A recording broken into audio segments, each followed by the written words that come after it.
requested those relied records, received them begins with yesterday. the work of Peter Rowe, We'll who, present acting that on the information instructions of the shortly, school but the committee, finding of there that were is going to that be no changes. the local crash policies. records are not materially different Was than asked what to we've already project presented in enrollment the demand, November and study. from that, In fact, have been classroom- updated to the latest 3-year period. Peter And basically that those findings assumed indicate that the 630 crashes children would along enter any each neighborhood year street here in kindergarten are lower than between now and average, 19, well and below assumed average, 21 in children fact, per class, and do not shed any new light and got a total of 30 on classrooms. the need for safety Some of those have countermeasures. been provided for already, some That said, suboptimally.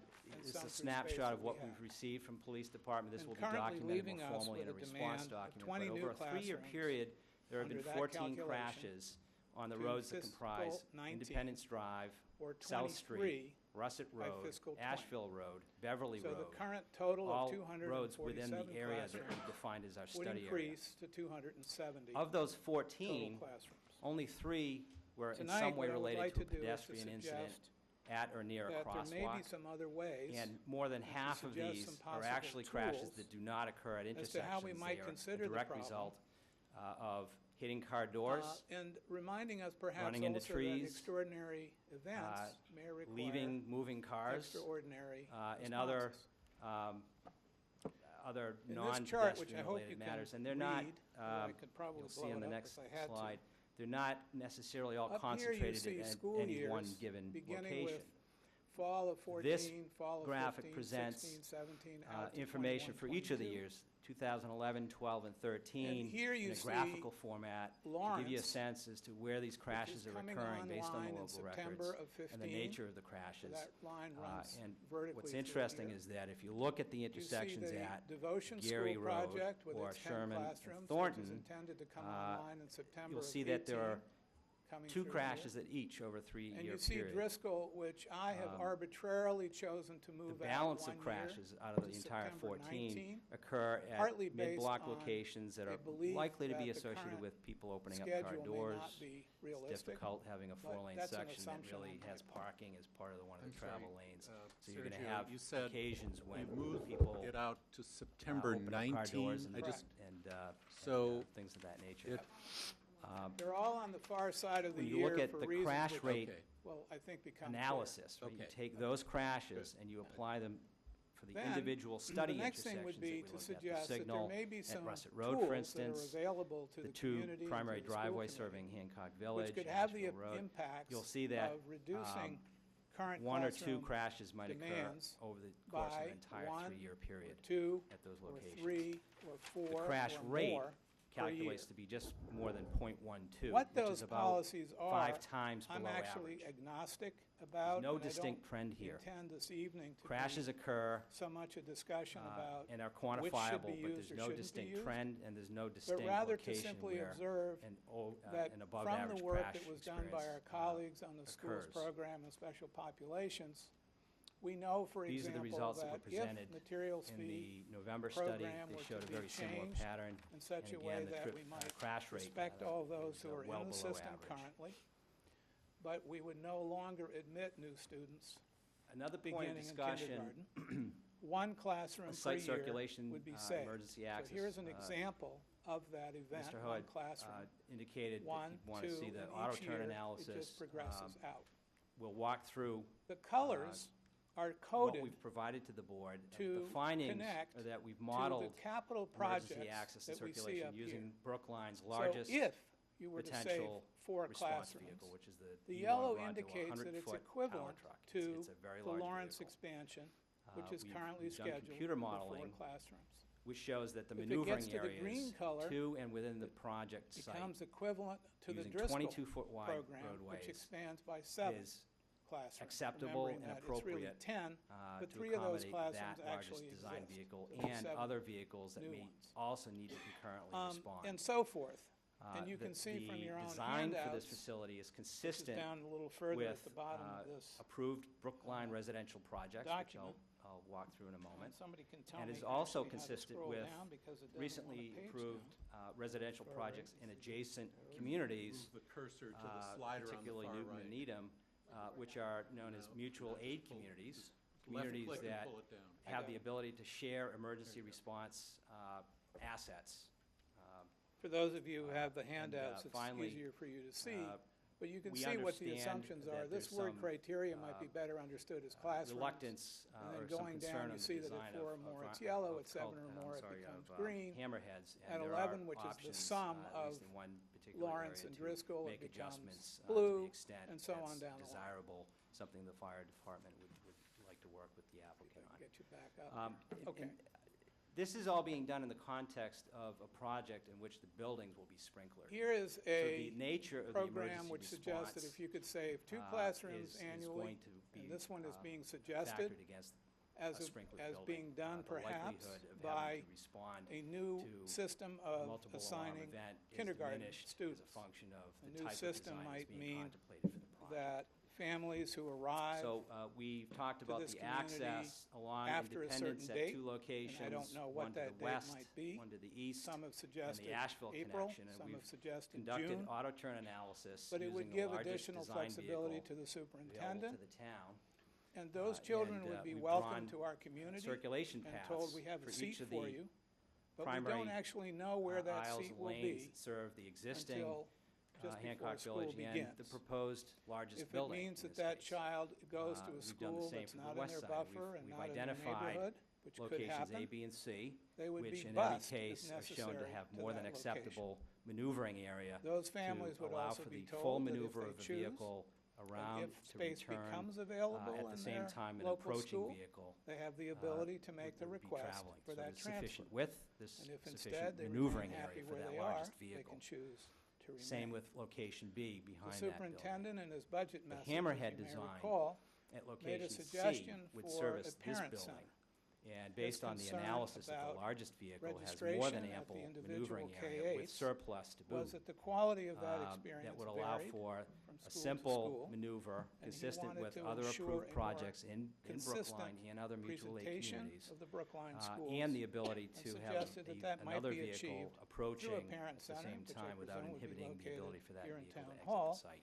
And therefore would This facilitate the location idea does that have some at least flexibility in kindergarten, terms if of not all allowing for a more registrations traditional might cul-de-sac actually design. take place in a It would central result in less location. landscaped area. And I would so suggest the that having applicant's that position centralized in function presenting this would was make to it retain easier as for much the landscaped area superintendent as to possible. be more Um, able to optimize class It works, but it can sizes certainly be converted in and this the instance to allocation a of larger students to cul-de-sac those element. classes.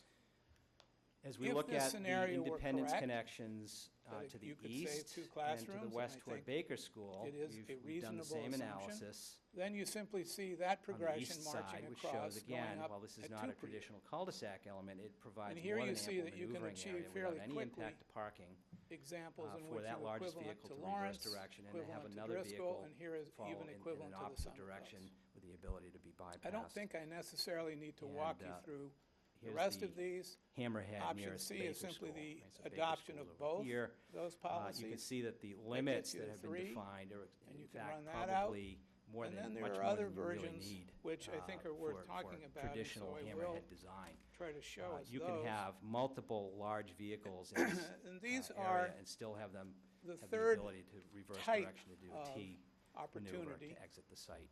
So Cliff there's in no his issue presentation with discussed the ability for materials this and project NICO as it's currently explicitly, designed. but there to is a third appropriately accommodate the possibility, and that largest, has to do with design adding a vehicle child is available per to the town, classroom. or multiple vehicles. Before I for do that, I'd like you to look in the As a point of materials that reference, I've handed um, out. The We first have been concerns involved with kindergarten designing, assignment. other You should projects that find a have these same one-page types letter of from design Dr. features, Schraft, who or sent others her have. letter to In the case of Override Study Brookline, Committee the in Olmsted January, Hill Development offering in some particular, suggestions from her which was perspective approved in as a former 2010 principal and built in as to how 2012, that classroom has assignment a might work. long roadway connection shown This is here, with a something side that connection to the I rear found of this useful building and that building. and might frame a That in fact conversation, has that but it's certainly hammerhead not a design definitive. and that orientation. Here's the site plan that was approved. It shows Certainly that not a long definitive extension, idea. It's just hammerhead simply a design. way of thinking about this assignment question. The auto turn analysis The of other that document plan indicates the think would be ability to useful handle that As I Bronco begin the vehicle discussion,